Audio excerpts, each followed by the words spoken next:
I'm Amber Renee, and I'm going to read you two poems, Sadness is Illusion As, and Metronome Mood.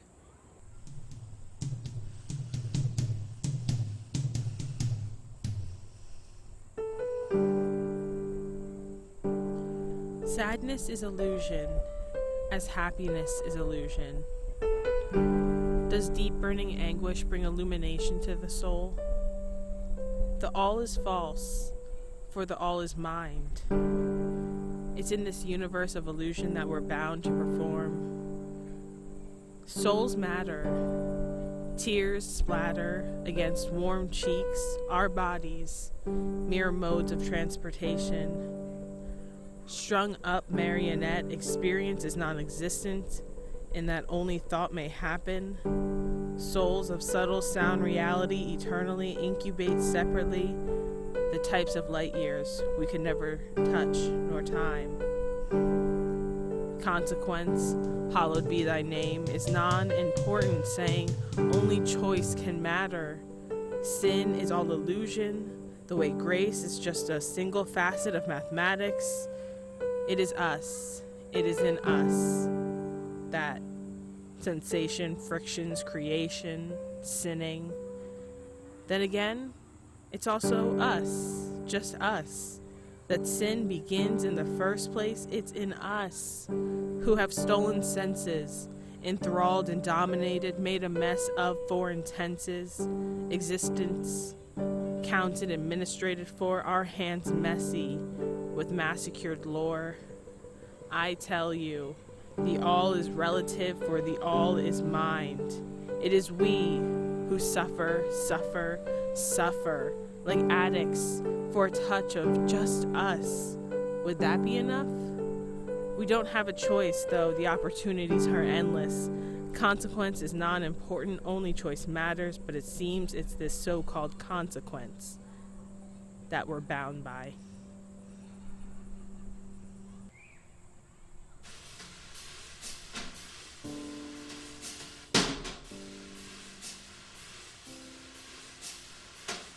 Metronome mood, timed and rhythmic, uncontrollable, vicious, can't escape its inner cadence, polarity crashing, smashing into the changing of my thoughts, spinning like a top on the whim of a broken bulb, flickering on, off.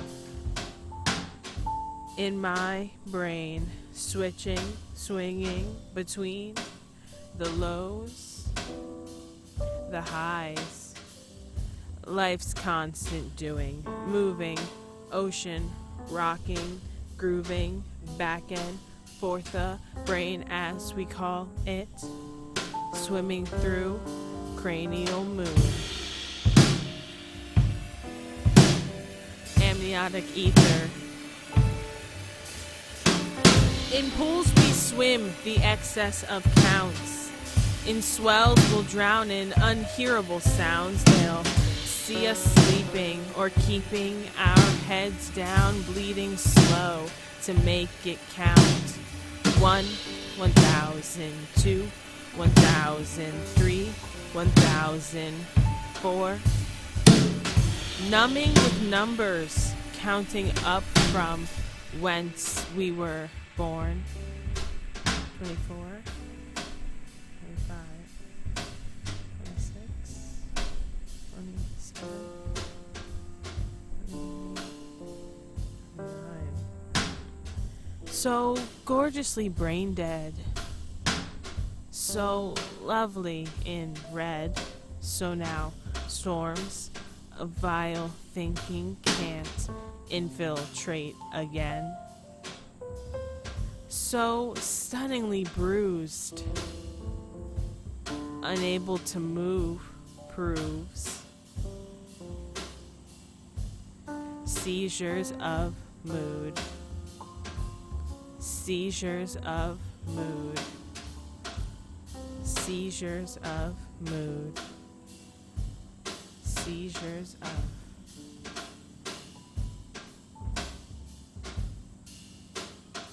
mood.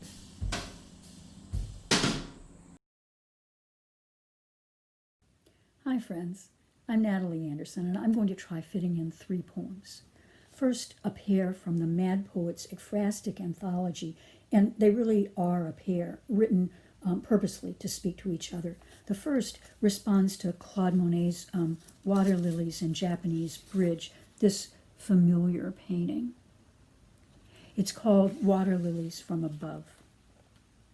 Between sun and shade, the sky at the same moment darkens and dazzles. Dapple ganger. What would you say you're seeing? Light beads on the seed heads, strains the reeds up red. Are you out of your depth? Under the bridge, splintery shadow, light peels off the handrail. What a gracious table, what a picnic, the soft cloth rippling, saucers of green majolica, hazy porcelain cups. All that spilled cream. Watch which way the breeze blows, wavery, of 2 minds about everything. Might as well ditch your spectacles, quicksilver, drifting, scatterbrained. So that was Water Lilies from Above, and here is Lotus from Below. It's responding to this painting, actually part of a screen by an unknown 19th century Korean artist. Lotus from Below. Hoist high your parasols. The clouds are green again, grown palest green with fine striations. Now and again, a cloud tilts sideways into deeper green, deepest toward its center. Then the rains. Spread wide your folded fans. The air's turned mist again, grown into green and rising. Flick a wrist and it eddies. It stirs. The clouds sway on their pale stalks. Then the rains. Shake out your spectacles. See how now and again beyond the green a white cloud rises, opens its lips of palest peach, tips its cream. Sometimes a cloud falls. Then the rains. Row brisk your little boats. Some say up there the sky whisks, whistles, strikes, and below, where mist has thickened into green, the water eddies, nibbles, frisks. Spectacles will cloud, fans fray, parasols fall. Then the rains. So finally, for something more quizzical, here's my poem Reunion, which imagines an old boyfriend as Ulysses returning. Reunion. On the very afternoon when the mimosas shifted, folding in their feathery fans to swag their sleeves in coin, who should turn up again but Ulysses, fleshier himself these days and similarly dripping with gold. Came back tale-telling, gregarious, as full of himself as ever. The face, the body thickened with experience, but still approximating unmistakably the man she'd known, the ring big on his finger, the eyes holding hers. Came back apologizing for the past however many years when always the wily one, always after something.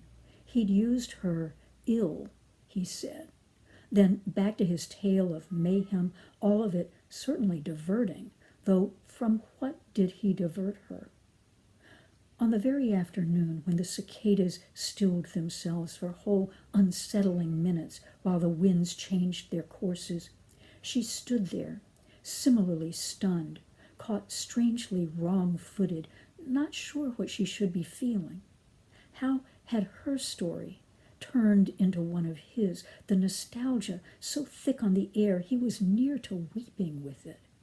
An invitation that wouldn't be an invitation. You didn't think I meant Penelope. Swine and swineherd, pigsty and pig. Like in all those years, she hadn't again and again moved on, thinking of him, sure, from time to time, but nevertheless disconcerted to find she'd loomed so large and long and lush in his imagination. What was it he was wanting? Hard to say.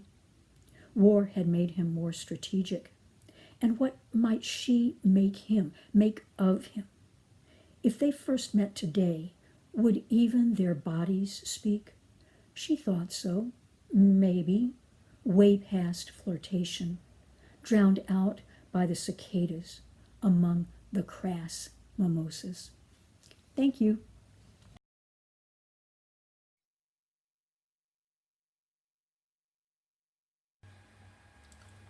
Connection.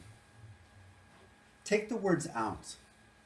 Take my words out and one by one replace with your own words, spaces, and punctuation, keeping my feeling and emotion. Take the words out. Take my words out. Twist, pound, and shape until it all falls into place. Until my words become yours. My experiences become yours. My memories and dreams no longer mine. Take the words out. Take my words out until this poem takes you where you want to be. Until this poem takes you where you need to be. And I have become the catapult, the means by which you get there, the means by which you got here. Take the words out. Take my words out until I am nothing but the naked truth of what you want to hear, of what you need to hear. Take the words out. Take my words out. I relinquish them to you.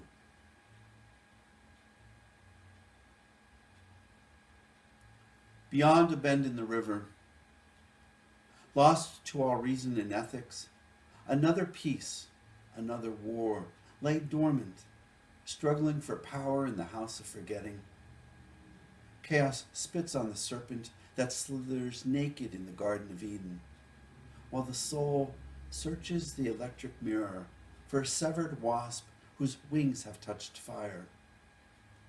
As the earth turns, the half-life of happiness spends lazy days, glimmering on a round rock, consumed in the fire of brimstone.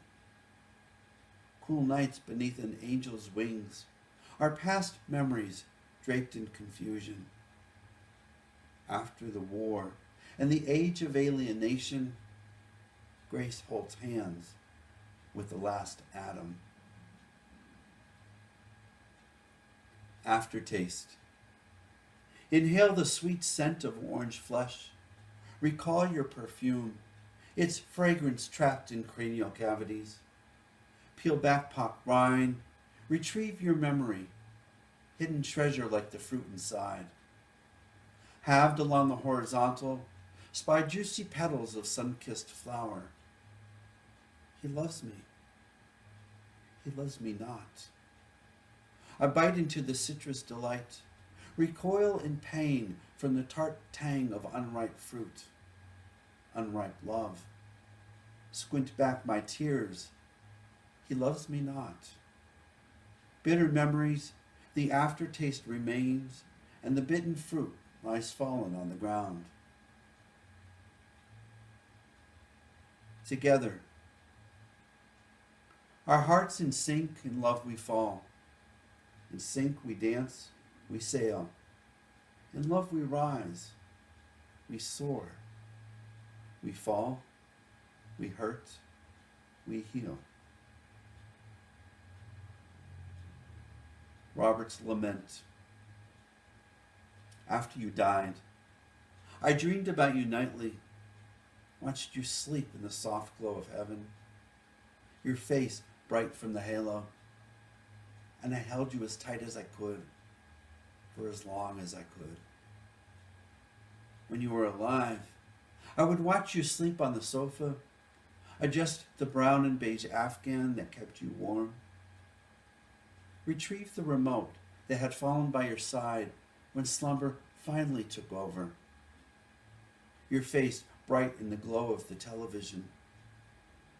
Now that you are gone, I catch myself looking for you while awake, checking the sofa for your impression, wrapping myself in the afghan as though it is your arms, writing your favorite things on the grocery list, then drawing a single line to strike them out. In my dreams, as the ghost of you fades from view, I scream as loud as I can, "Wait! Wait!"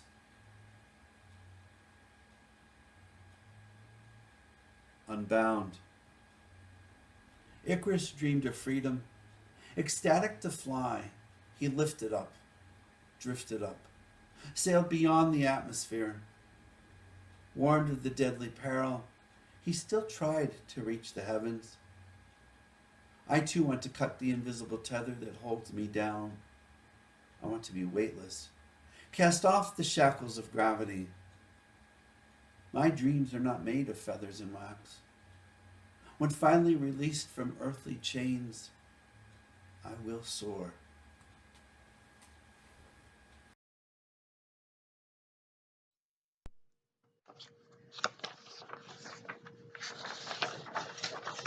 This first poem is called What Matters.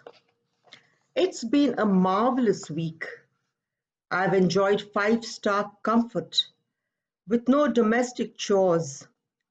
Someone made my bed, cleaned the bathroom, laundered my clothes, while I visited famous sites, tasted different cuisines in fabulous restaurants. If only this could go on forever. But it's time to leave. As I look out the plane window to have one last glimpse of the beautiful landscape that is fast receding, I find my mind already racing towards familiar territory.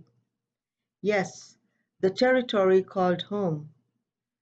I now long to sleep in my own bed, and upon hearing the neighbor's dog bark at the crack of dawn, jump out of it to take a walk, see familiar faces that greet me. And when I come back, I look forward to inhaling the homey aroma of fresh brewed coffee and toast while I settle down at the breakfast table, read the newspaper, make plans for the day. With all chores done, every errand run, ah, the luxury of settling on the couch, reading a good book. I then patiently wait to experience the world's best facial sauna when I remove the freshly done load from the dishwasher. The souvenirs I've collected will remind me of my trip each time I dust the display cabinet. Routine has its merits. This is called Looking Back. Unable to swallow the whole capsule, the old man cuts it open and empties its contents in a glass of orange juice. Once a champion jockey, known simply as CJ, he never lost a single race and left the arena in a blaze of glory. Now he recollects his last race. His only threat at the time was a youngster, the nephew of a former rival. Although it was his first time on that racetrack, the young man had won several trophies overseas. All who watched him during practice were filled with awe. No one doubted he would be the winner of this race. At the starting line on that important day, the young man said he felt queasy, blamed it on the orange juice he was given. He was far ahead of CJ at the start, but halfway through the race, he fell off his horse.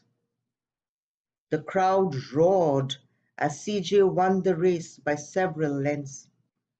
Newspapers called him the undisputed king of the racetrack. Old man CJ, now confined to his wheelchair, begins to feel queasy. He flings the untouched glass of orange juice at the wall. And this last one's called Fleeting Winter Delight. What can match the beauty of snowflakes alighting on pine branches, or the thrill of feeling them caress one's cheek, if only for an instant? It seems as though someone shredded a large piece of the daintiest frozen gossamer and strewed the tiny pieces from high above for my sensual delight. I've seen water in its myriad avatars, sometimes benign, at other times destructive, almost always loud, noisy when on the move. A snowflake is different.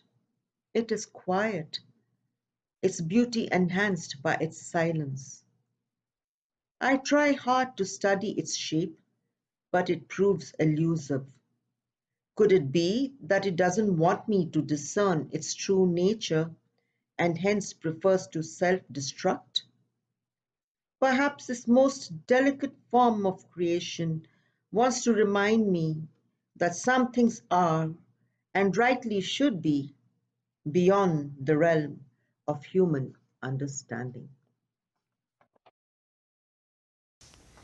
Hello, Cleveland Wall here. I'm delighted to be joining in the Mad Poets Festival this year. I have 3 poems for you. The first, since we're heading into October, is October Playground. Sing-song, swing set, creaky seesaw.